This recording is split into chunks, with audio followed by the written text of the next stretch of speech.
बिस्मिल्लाहिर्रहमानिर्रहीम। अल्लाहुम्मा सल्ली अला मुहम्मदिन नबिय्यिल उम्मी व आलिहि व सल्लिम Taslima. Assalamu alaikum everyone, welcome back. I am Abdullah and you are watching EDU Arc. So today we are going to discuss the remaining part of lecture number 2 part 2. Actually हम लोग intermediate part 1 physics का first chapter measurements पढ़ रहे थे, ठीक है। और previous lecture में लेक्चर नंबर 2 में हम लोगों ने उसका पार्ट 1 सारे का सारा डिस्कस किया, जिसमें हम लोगों ने हमारे चैप्टर का सेकंड पॉइंट फिजिकल क्वांटिटीज़ को डिस्कस किया और third point international system of units SI units को डिस्कस किया, जो कि लेक्चर हमारा एंड हुआ था रेडियन स्टीरेडियन पे, ठीक है। प्रीवियस लेक्चर में हम लोगों ने बेस क्वांटिटीज़, ड्राइव क्वांटिटीज़, उसके बेस क्वांटिटीज़ का टेबल मैंने आपको प्रीवियस में पढ़ा दिया, ठीक है। और सप्लीमेंट्री जो उनसी क्वांटिटीज़ और उसका यूनिट्स थे रेडियन स्टीरेडियन, उसकी डिटेल आप लोगों को प्रीवियस बताई। इस लेक्चर के अंदर हम लोग थोड़ा सा रेडियन स्टीरेडियन से रेलिवेंट कुछ एमसीक्यूज़ देखेंगे जो पास्ट पेपर्स में बोर्ड के एग्ज़ाम्स के अंदर आ चुके हुए हैं, ठीक है।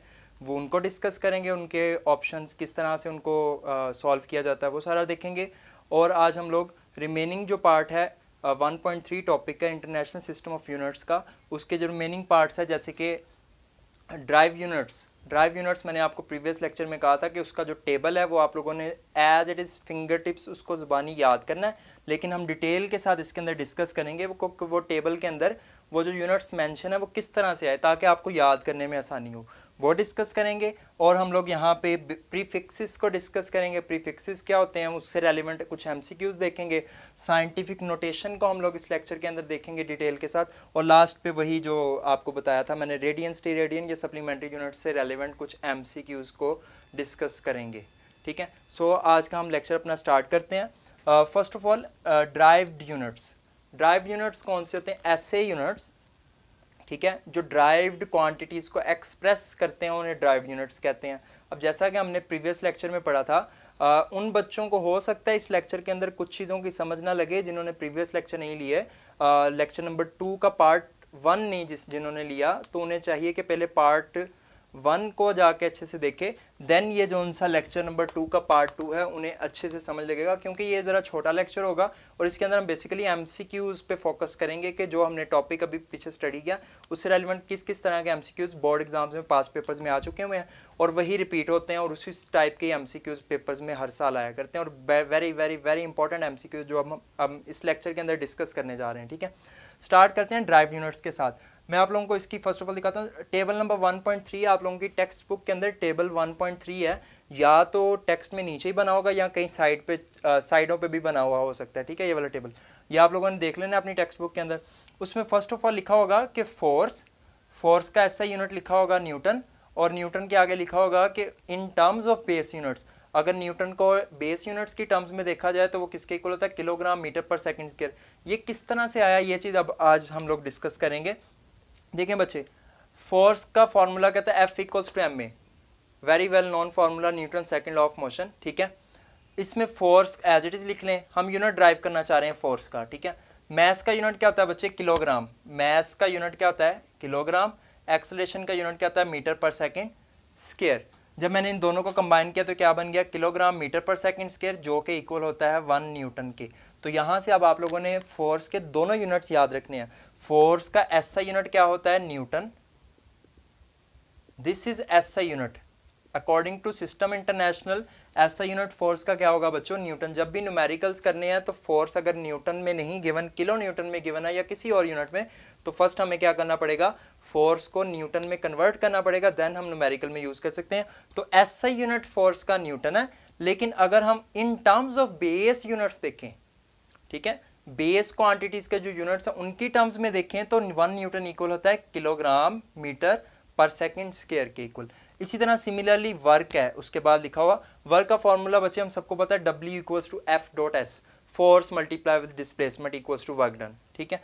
अब वर्क का फॉर्मूला, फोर्स का यूनिट हम लोगों ने भी ऊपर देखा क्या था? न्यूटन, ठीक है। और ऐसे डिस्प्लेसमेंट का यूनिट क्या होता है? मीटर। डिस्प्लेसमेंट या डिस्टेंस का यूनिट हमेशा क्या होता है? मीटर। मीटर्स में हम डिस्टेंस मेजर करते हैं, ऐसा यूनिट लेंथ है ना बेसिकली, तो metre. Newton metre equals to होता है जाउल के, और जाउल क्या होता है? Joule is basically SI unit of work. Work का ऐसा यूनिट क्या होता है? जाउल। जिस तरह फोर्स का ऐसा यूनिट होता है न्यूटन, वर्क का ऐसा यूनिट क्या होता है? जाउल। अब जाउल आगे किस तरह से kilogram metre square per second square के इक्वल है वो हम देखेंगे। ये जो न्यूटन मीटर था ना, अगर मैं न्यूटन को देखूं तो न्यूटन यहाँ पे किसके इक्वल है, सिर्फ न्यूटन को अगर पकड़ूं तो न्यूटन यहाँ पे इक्वल है किलोग्राम मीटर पर सेकंड स्क्वायर के, जो हमने ऊपर पढ़ा। और ये वाला मीटर एज इट इज का एज इट इज नीचे आ गया, ये वाला मीटर एज इट इज यहाँ पे आ गया। होप सो अंडरस्टैंड हो रहा होगा। अब देखें किलोग्राम, ये वाला मीटर और ये वाला मीटर, ये वाला मीटर और ये वाला मीटर मिलके क्या बन गया, मीटर की पावर 1 है यहाँ पे भी क्या 1 1 और 1 मिलके क्या होगी मीटर का स्क्वायर। तो ओवरऑल वर्क का क्या यूनिट आ गया, kilogram metre square per second square, जो कि अल्टीमेटली इक्वल किसके होता है, 1 जाउल के ही होता है।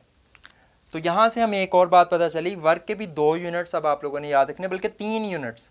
कौन कौन से, एसआई यूनिट वर्क का क्या होता है joule, but in terms of base unit देखा जाए तो वो क्या होगा kilogram metre square per second square. और एक और यूनिट भी होता है जो कि क्या होता है न्यूटन मीटर। तो बच्चे ये 3 के 3 यूनिट्स आप लोगों को याद होने चाहिए, Newton metre, kilogram metre square per second square और जाउल।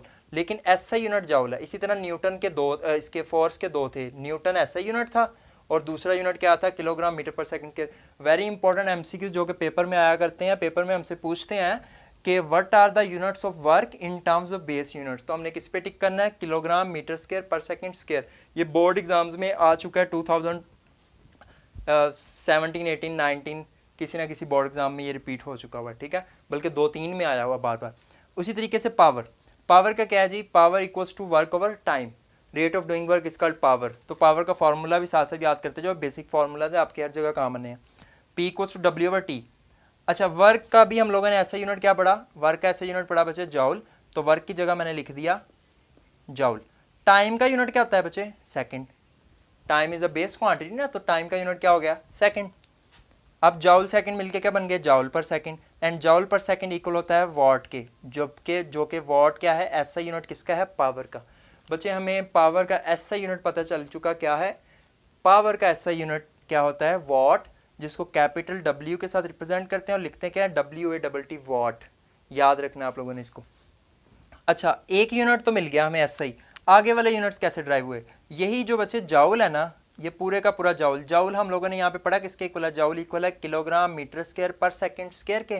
तो मैंने इस पूरे जाउल की जगह लिख दिया kilogram metre square per second square. फिर ये सेकंड जो नीचे वाला था ये वैसे का वैसे ही नीचे ही रहा। देखें पावर में क्या किया, जाउल ऊपर था सेकंड नीचे, जाउल की जगह मैंने बस उसका पूरा का पूरा यूनिट जो था वो रिप्लेस करवा दिया इन टर्म्स ऑफ बेस यूनिट्स, ठीक है। अब देखें ये वाला सेकंड और ये वाला सेकंड, ये सेकंड ऊपर जाके क्या हो जाएगा, यहाँ से अगर सेकंड खत्म हो तो ऊपर जाके क्या होगा, यहाँ पे सेकंड की पावर है 1, ऊपर जाके क्या हो जाएगी, सेकंड की पावर -1।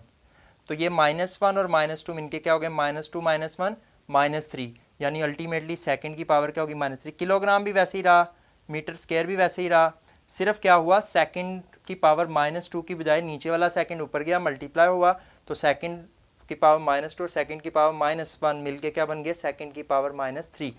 तो बच्चे ये याद रखना है, पावर का unit in terms of base unit क्या होता है, किलोग्राम मीटर स्क्वायर पर क्यूबिक सेकंड, जो कि इक्वल अल्टीमेटली वॉट के ही होता है। यानी कि ये बेसिकली आपको समझाने का मकसद ये है कि टेबल के अंदर उसने 2-2 3-3 यूनिट्स लिखे हुए हैं, एक यूनिट्स में लिखा होगा ऐसा यूनिट्स, वो ऐसे ही तो आसान है, फोर्स का न्यूटन, वर्क का जाउल, पावर का वॉट, ऐसा यूनिट्स तो सीधे सीधे। लेकिन उसके अलावा उसने आगे लिखा होगा इन टर्म्स ऑफ बेस यूनिट्स कौन कौन से, न्यूटन इक्वल होता है किलोग्राम मीटर पर सेकंड स्क्वायर, जाउल इक्वल होता है kilogram metre square per second square, जबकि वॉट इक्वल होता है किलोग्राम मीटर स्क्वायर पर क्यूबिक सेकंड। बच्चे इनकी डेरिवेशंस आप लोगों ने याद नहीं रखनी, मतलब ये कहीं पे शॉर्ट क्वेश्चन नहीं आने लगा आप लोगों को कि बच्चे फोर्स की फार्मूला यूनिट ड्राइव कर दो, वर्क का फार्मूला यूनिट ड्राइव कर दो। ये आप लोगों के जब लास्ट टॉपिक इस चैप्टर का बिल्कुल हम लोग पढ़ेंगे ना, डायमेंशंस, उसमें आप लोगों के लिए हेल्पफुल जरूर होगा। लेकिन एज सच ये चीज़ें, ये डेरिवेशन सिर्फ आपको समझाने के लिए, अल्टीमेटली आपने जो याद रखना है वो टेबल में ही जो कुछ है वही याद रखना है कि न्यूटन इसके इक्वल है, जाउल इसके और इसके इक्वल है, और वॉट जो सा वो इसके इक्वल है। जो units in terms of base units और ऐसे यूनिट्स वो आप लोगों ने याद रखने इन 5 चीज़ों के, क्योंकि ये आपके बुक के टेबल में लिखी हुई है और ये इंपॉर्टेंट है, एग्जाम्स में आई हुई है। प्रेशर, ये आया हुआ है पेपर में कि प्रेशर का ऐसा यूनिट क्या होता है, पास्कल, और साथ एक दफ़ा ये भी आया कि प्रेशर का ऐसा यूनिट बताएं इन टर्म्स ऑफ बेस यूनिट्स, वो क्या होगा, किलोग्राम पर मीटर पर सेकंड स्क्वायर। इसकी भी डेरिवेशन है प्रॉपर। प्रेशर का फॉर्मूला क्या था, फोर्स पर यूनिट एरिया। आप लोगों ने 9th क्लास में 10th क्लास में किसी ना किसी 9th में आई थिंक पढ़ा था, चैप्टर नंबर 7 में, ठीक है, फिजिक्स के। प्रेशर क्या होता है, force per unit area. Force का ऐसा यूनिट क्या होता है बच्चे, न्यूटन। एरिया का यूनिट क्या होता है, मीटर स्क्वायर। एरिया किसी भी चीज़ का होता है तो क्या होता है यूनिट, मीटर स्क्वायर बेसिकली, जो अगर हम किसी सरफेस का एरिया देखें। न्यूटन मीटर स्क्वायर मिलके क्या बन गया, न्यूटन पर मीटर स्क्वायर। मीटर स्क्वायर नीचे था, ऊपर जाके क्या होगा, मीटर की पावर -2। तो न्यूटन पर स्क्वायर मीटर इक्वल होता है बच्चे पास्कल के।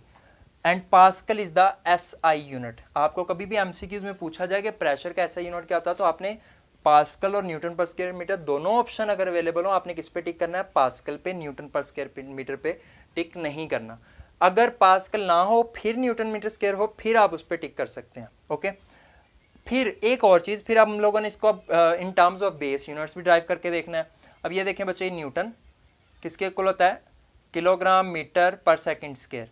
और ये वाला जो सा मीटर की पावर -2 है, ये एज इट इज़ नीचे आ गई। अब इन दोनों को अगर मिलाएं, किलोग्राम एज इट इज़ नीचे आ गया, मीटर की पावर 1 और मीटर की पावर -2, 1 - 2 क्या था, -1। तो मीटर की पावर यहाँ पे बच्चे क्या बन गई, -1, और ये per second square as it is नीचे आ गया। होप सो आप लोगों को सारी समझ लग रही होगी यहाँ तक। तो प्रेशर का ultimately in terms of base units क्या यूनिट बना, किलोग्राम पर मीटर पर सेकंड स्क्वायर। और ये आप लोगों की डायमेंशंस में बहुत काम आने वाली हैं चीज़ें, जब मैं डायमेंशंस पढ़ाऊंगा तो आप लोगों को ये सारी चीज़ें याद करवाऊंगा, ठीक है। सेकंड लास्ट है इलेक्ट्रिक चार्ज। इलेक्ट्रिक चार्ज का फॉर्मूला क्या होता है, चार्ज का फॉर्मूला आप लोगों ने इलेक्ट्रिक करंट का फॉर्मूला पढ़ा 10th क्लास में, current equals to Q/T, rate of flow of charges, ठीक है। अगर उसी को थोड़ा सीधा करें, आप लोगों ने बच्चे ये फार्मूला पढ़ा हुआ है, I इक्वल्स टू Q/T। इसमें से Q का फॉर्मूला निकालना हो तो I T के साथ I, T उधर जाके I के साथ क्या हो जाएगा, मल्टीप्लाई। तो Q का फॉर्मूला क्या आया, I multiply with T। I is the current, current का ऐसा यूनिट होता है बच्चे ampere, capital A। And time का यूनिट क्या होता है बच्चे, सेकंड, एम्पियर सेकंड। तो चार्ज के दो यूनिट्स हमें पता चल गए, पहला ampere second which will be equals to coulomb. Coulomb को कैपिटल C के साथ हम लोग रिप्रेजेंट करते हैं और लिखते हैं कूलम।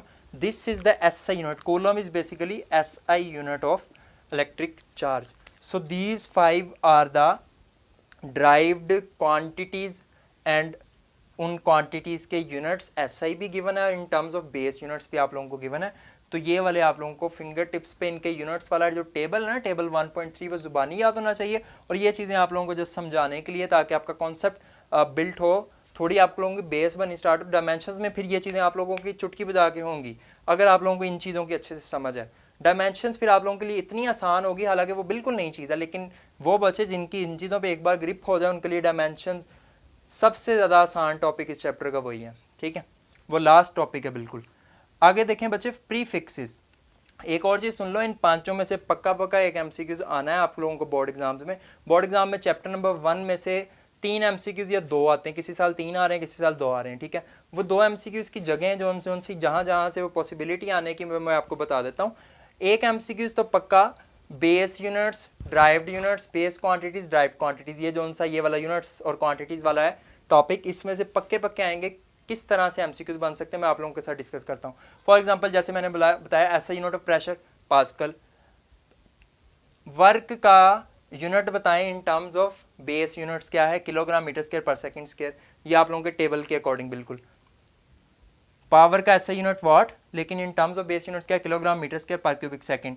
इलेक्ट्रिक चार्ज का ऐसा यूनिट कूलम, नहीं तो दूसरा क्या होता है, एम्पियर सेकंड।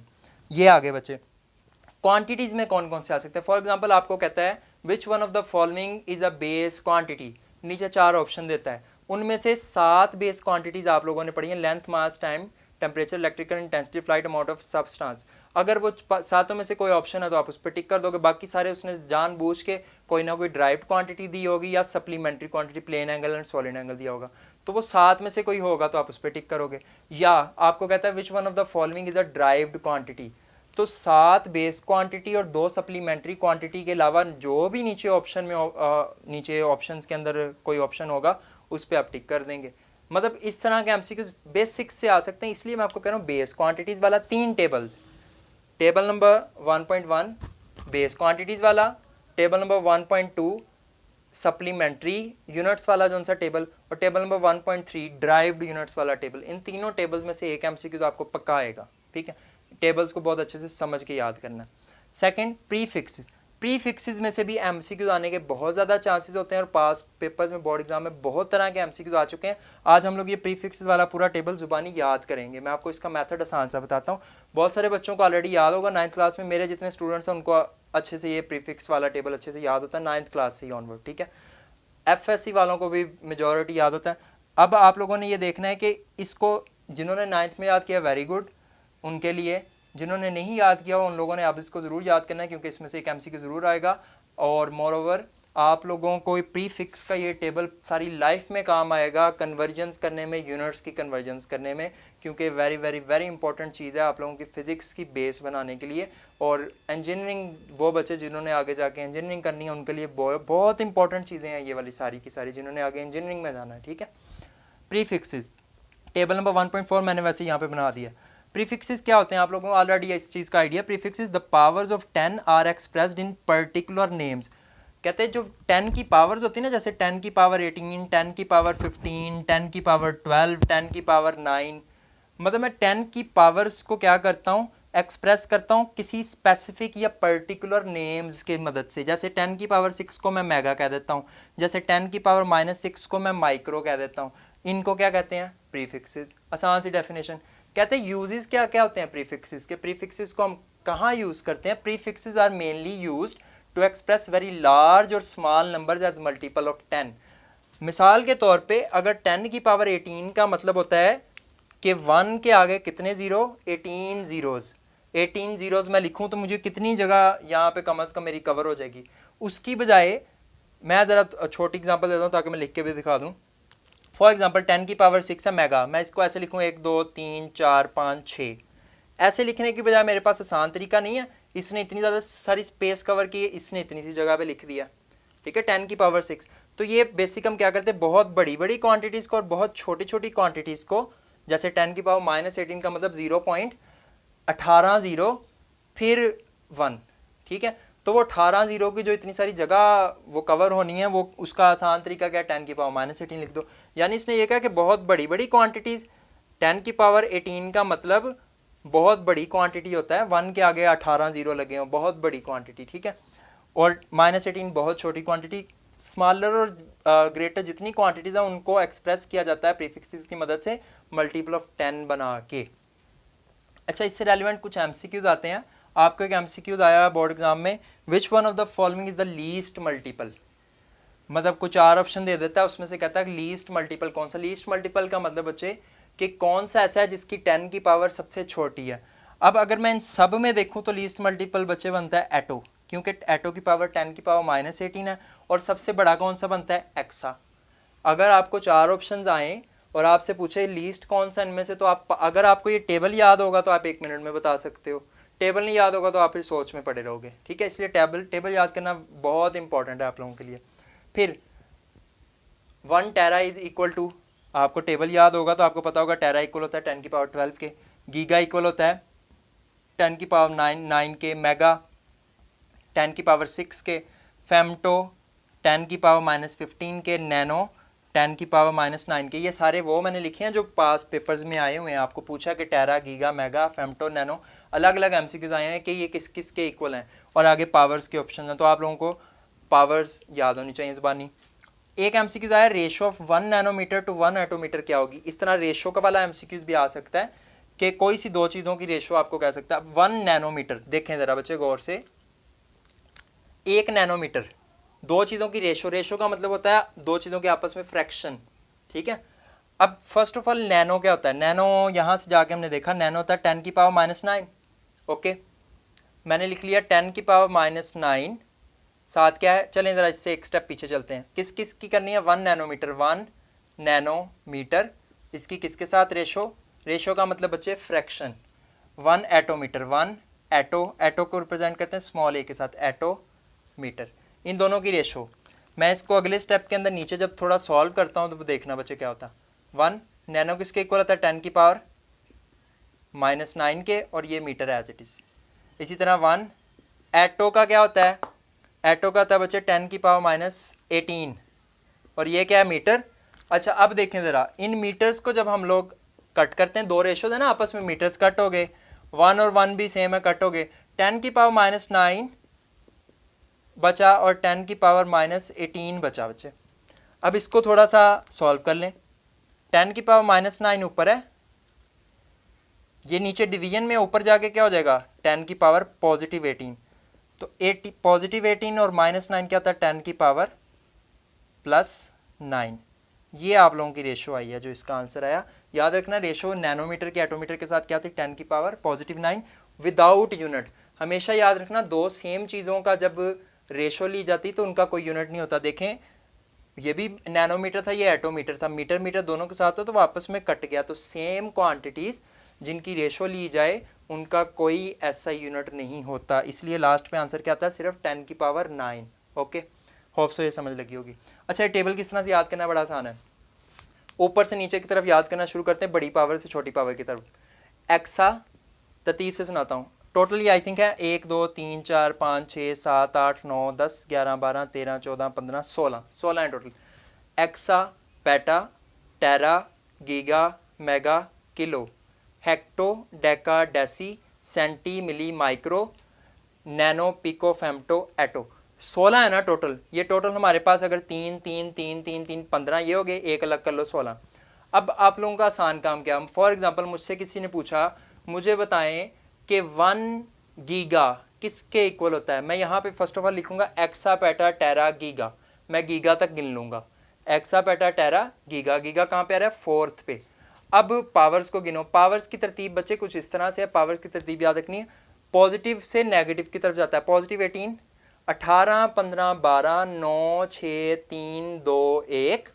अब उल्टा -1 -2 -3 -6 -9 -12 -15 -18, यानी ये 3 का टेबल चल रहा है। सिर्फ इतना सा फर्क है कि यहाँ पे 1 2 और -1 -2, बाकी आगे 3 6 9 12 15 18 -3 -6 -9 -12 -15 -18। इस तरीके से इसको याद करेंगे तो 1 मिनट में फिर याद रहती चीज़ें। अब फिर से मैं बताता हूँ, मुझसे किसी ने पूछा 1 giga equals to exa, peta, tera, giga, चौथे नंबर पे आ रहा है बच्चे giga, exa, peta, tera, giga, 18 15 12 9, यानी कि गीगा की पावर क्या होगी 10 की पावर +9।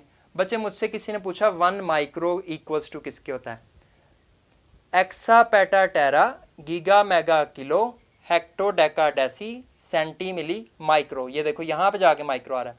18 15 12 9 6 3 2 1 -1 -2 -3 -6, क्या आया माइक्रो का 10 की पावर -6। इस तरीके से आप लोग भी याद करेंगे तो आप लोगों को 1 मिनट लगेगा 10 की पावर पता लगवाना। ठीक है, इसको इस तरीके से सीक्वेंस से याद करें, नाम को सीक्वेंस से फर्स्ट ऑफ ऑल, फिर पावर्स को इस तरह सीक्वेंस से, तो फिर उसको कोरिलेट करना आसान होगा। और ये सिंबल जरूर अच्छे से याद रखना कि कैपिटल किसका और स्मॉल किसका। ठीक है, होप सो क्लियर होगी सारी चीज़ें यहाँ तक। नेक्स्ट देखिए बच्चे साइंटिफिक नोटेशन हम लोग पढ़ने लगे। साइंटिफिक नोटेशन के बारे में आप लोग ऑलरेडी जानते हैं, numbers are expressed at some power of 10 multiplied by number between 1 and 10। ये आप लोगों ने डेफिनेशन 9th में पढ़ी थी। यहाँ पे अजी numbers are expressed in standard form. Standard form आप लोगों ने मैथ्स में पढ़ी 9th क्लास की, कि एक होती यूजुअल नोटेशन, एक होती स्टैंडर्ड फॉर्म, यानी जो 10 की पावर के साथ लिखी जाती। कहता है नंबर्स को हम स्टैंडर्ड फॉर्म में लिखते हैं, उसे हम साइंटिफिक नोटेशन कहते हैं, विच एम्प्लॉयज पावर्स ऑफ 10, जिसके साथ हम क्या लगाते हैं 10 की पावर लिखते हैं। ये आप एग्जाम्पल से समझेंगे तो आपको ज़्यादा अच्छे से समझ लेंगे। साइंटिफिक नोटेशन की डेफिनेशन इंपॉर्टेंट है तो इसको याद कर लेना विद एग्जाम्पल्स। एग्जाम्पल्स देखते हैं जैसे कि 134.7। अच्छा एक चीज़ और याद रखना, जो साइंटिफिक नोटेशन है उसकी स्टैंडर्ड फॉर्म ये है कि पॉइंट जौन सा है डेसिमल पॉइंट, वो कहाँ पे होना चाहिए फर्स्ट नॉन जीरो डिजिट के बाद। ठीक है, अब अगर इसको मैं गौर से देखूं तो इसमें पॉइंट कहाँ है 1 3 4 के बाद, यानी 3 डिजिट्स के बाद जाके है। ये पॉइंट कहाँ पे होना चाहिए था फर्स्ट नॉन जीरो डिजिट के बाद, यानी 1 के बाद।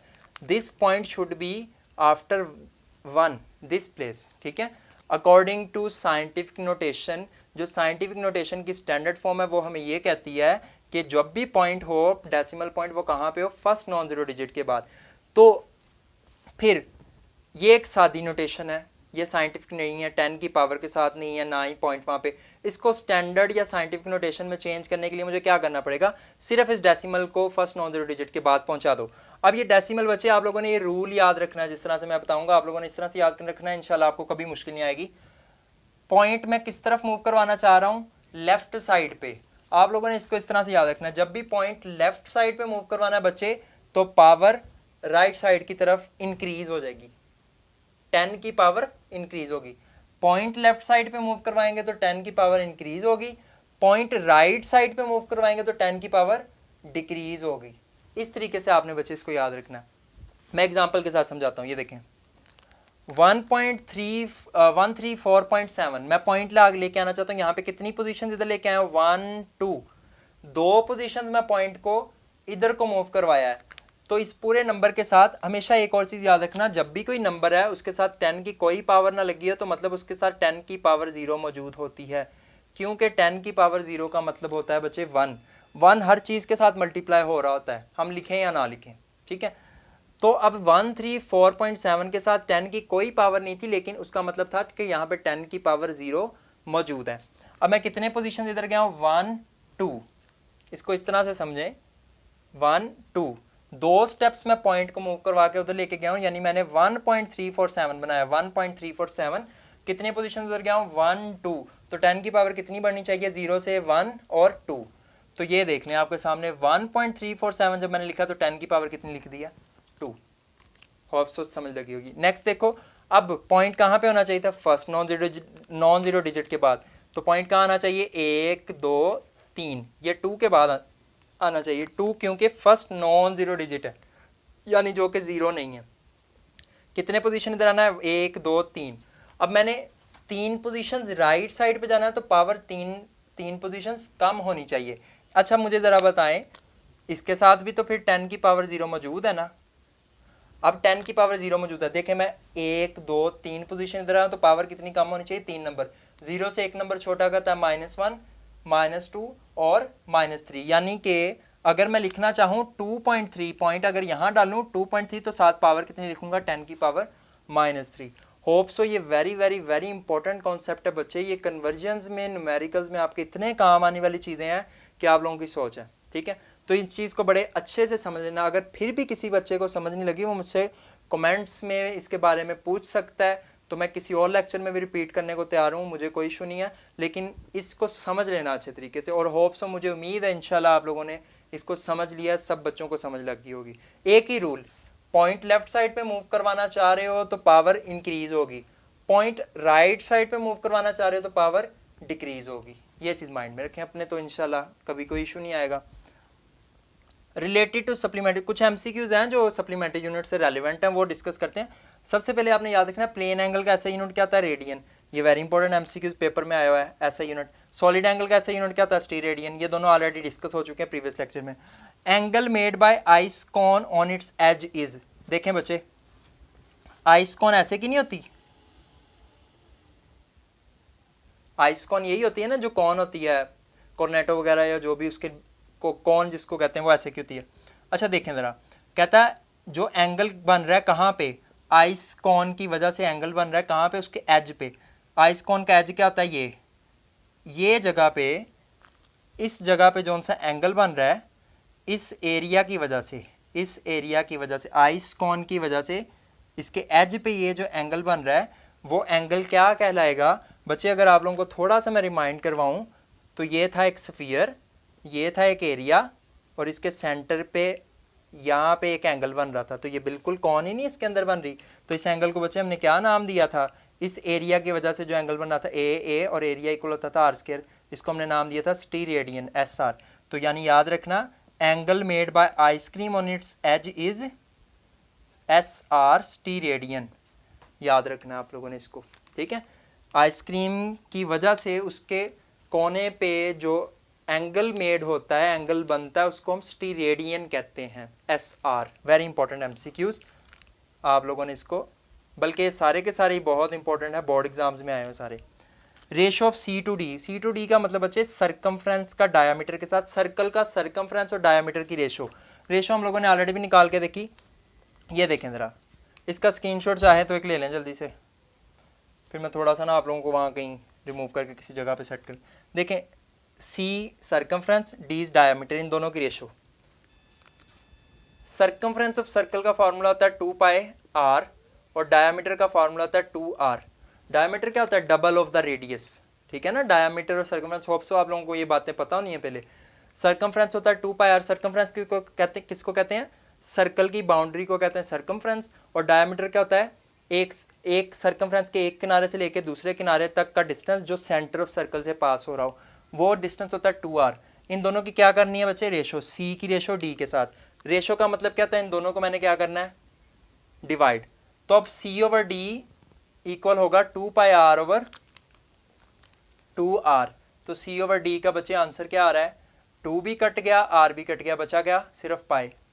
तो याद रखना कि सर्कमफ्रेंस ऑफ अ सर्कल की डायामीटर ऑफ अ सर्कल के साथ जो रेशो होती है वो किसके इक्वल होती है? पाई के इक्वल, ठीक है। Very important MCQs also. अच्छा, उसके बाद देखें, ये भी इंपॉर्टेंट है। Solid angle subtended at the centre of the sphere equals to 4π radian होता है।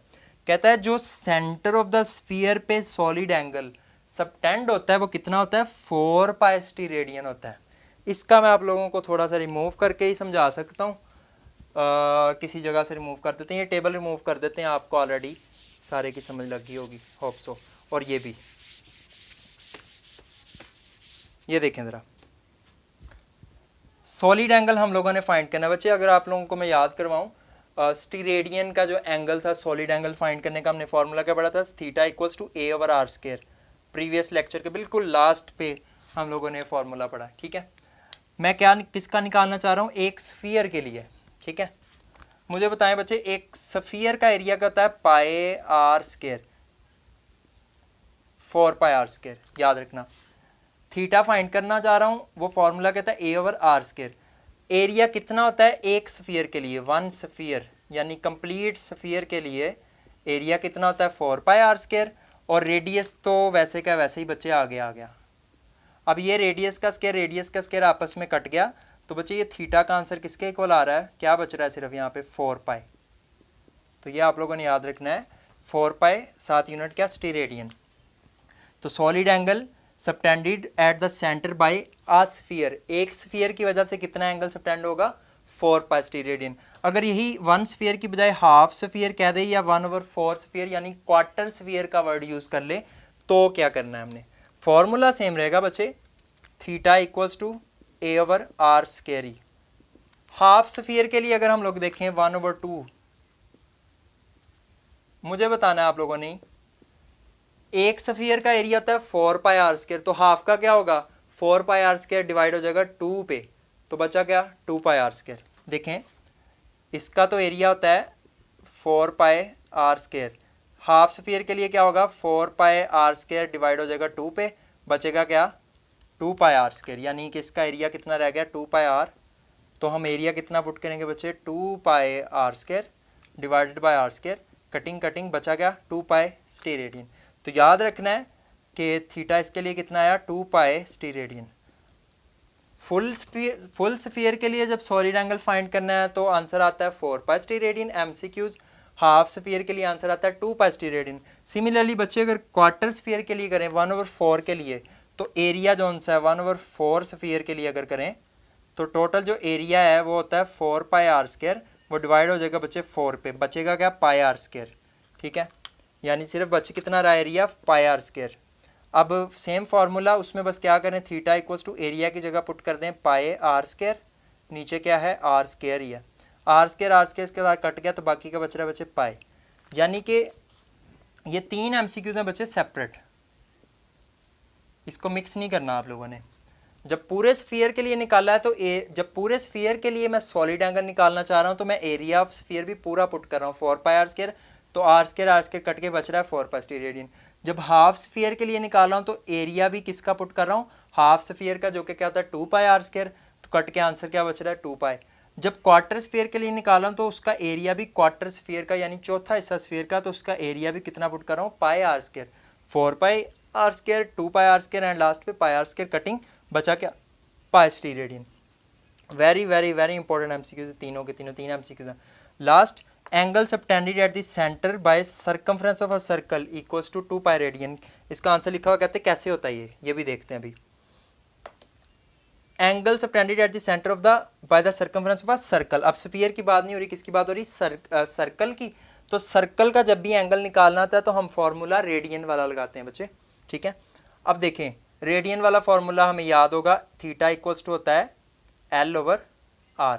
अगर आप लोगों को याद हो थीटा इक्वल्स टू किसके होता है बच्चे, L/R के। होप सो ये याद होगा, ये हम लोगों ने रेडियन का फॉर्मूला पढ़ा था। मुझे क्या कहता है, एंगल सबटेंड हो रहा है किसकी वजह से, सरकमफ्रेंस की वजह से। मुझे बताएं बच्चे, अगर मैं एक सर्कल ड्रॉ करूं, उसमें सिर्फ इतनी सी चीज़, इतनी सी आर्क लगाऊं तो उसकी लेंथ क्या लाएगी, L। लेकिन अगर मैं उसको कंप्लीट कह दूं, सारे सर्कमफ्रेंस को L को क्या कह दूं कि L किसके इक्वल है, सर्कमफ्रेंस के ही इक्वल है, तो वो कितनी आएगी 2πr, क्योंकि हमें पता है सर्कमफ्रेंस ऑफ सर्कल किसके इक्वल होता है 2πr के।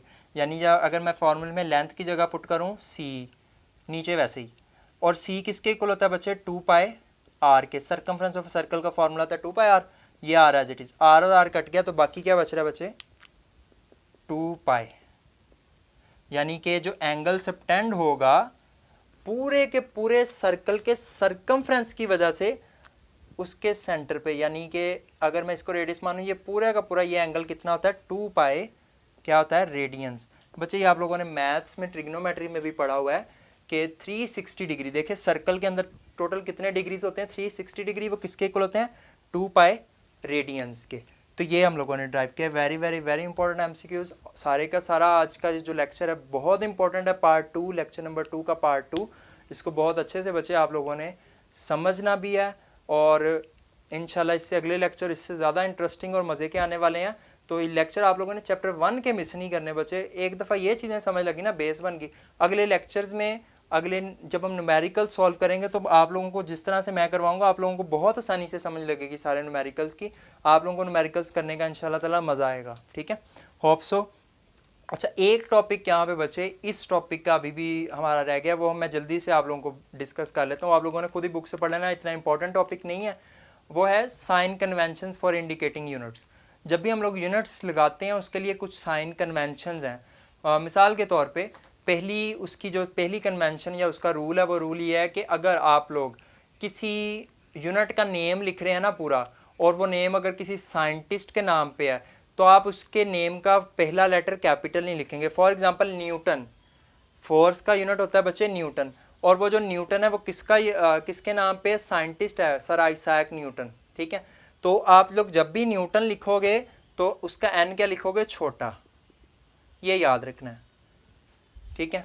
और सेकंड ये कि जब भी आप लोग अगर चाहे जो मर्जी और जिसका मतलब ऐसा यूनिट जिसका नाम किसी साइंटिस्ट के नेम पे रखा गया हो, जब उसका सिर्फ सिंबल लिखोगे तब उसको हमेशा कैपिटल लेटर, जैसे न्यूटन के लिए हम क्या सिंबल लिखते हैं, कैपिटल एन।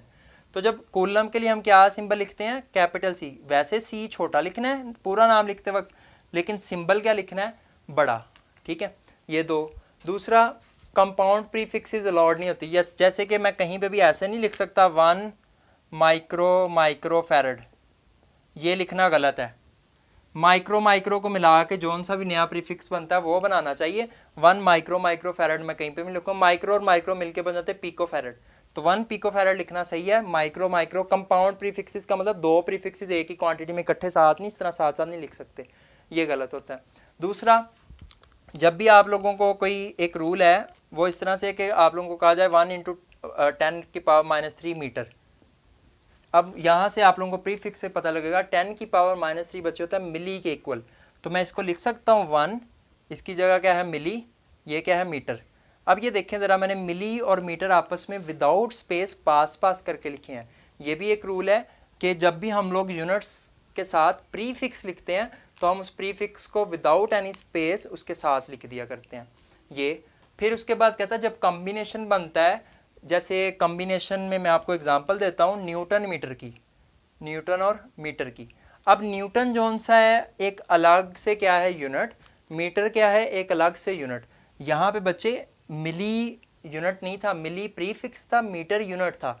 तो मिली और मीटर को, प्रीफिक्स और यूनिट को तो हम साथ साथ जोड़ के लिख सकते हैं, लेकिन यूनिट और यूनिट को हम साथ साथ नहीं लिख सकते। जैसे कि newton is also unit, metre is also unit, तो न्यूटन मीटर जब भी लिखना है उसके दरमियान में देखें मैंने थोड़ा सा फासला रखा है, ये रूल है। और बाकी एक जो वेरी इंपॉर्टेंट रूल वो ये है कि आप लोगों ने जब भी बच्चे न्यूमेरिकल सॉल्व करने हैं तो फर्स्ट ऑफ ऑल आप लोगों ने क्या करना है, न्यूमेरिकल कैलकुलेशंस करते वक्त हर क्वांटिटी को उसके ऐसे यूनिट में कन्वर्ट करके फिर न्यूमेरिकल सॉल्व करने हैं। ये है जी all about today's lecture. Hope so हर चीज़ बड़े अच्छे से कवर हुई होगी। मैं कोशिश करता होता हूँ लेक्चर छोटा होने की, लेकिन लेक्चर पढ़ाते पढ़ाते आपको पता है हर चीज़ एक्सप्लेन करते करते टाइम लगता है, और आप लोगों को समझ भी तब ही लगेगी जब मैं हर चीज़ को ज़रा अच्छे तरीके से कवर करूँगा। मैं चाहूँ बहुत स्पीड में पढ़ाऊँ बच्चों, फिर आप लोगों को अच्छे से अंडरस्टैंडिंग नहीं होगी, ठीक है। मैं इसलिए एक एक वर्ड क्लियरली ताकि आप लोगों को हर चीज़ की समझ लगे, एक चीज़ को दो दो दफ़ा रिपीट भी करता हूँ ताकि कम से कम मेरे पढ़ाने का फ़ायदा तब भी है अगर आप लोग अंडरस्टैंड भी करो, कॉन्सेप्चुअल भी, और आपकी प्रिपरेशन भी साथ साथ हो। अगर आपको फ़ायदा होगा तो फिर ही उसी चीज़ में मेरी खुशी भी है और मेरा फ़ायदा भी है। अगर आप लोगों को समझ ही कुछ ना लगे तो फिर ये सारा का सारा वेस्ट ऑफ टाइम है मेरा करना, तो इस वजह से थोड़ा लेक्चर लेंथी हो सकता है। बाकी इंशाल्लाह हम कोशिश, फिर भी मैं यही करता होता हूँ कि जितना कम से कम छोटे से छोटा लेक्चर बनाऊँ, मेरी कोशिश होती है। बाकी दुआओं में याद रखें। आज के लिए बस इतना ही है। नेक्स्ट लेक्चर में इंशाल्लाह ताला लेक्चर नंबर 3 में मुलाकात होगी। So thank you so much. अल्लाह हाफिज़।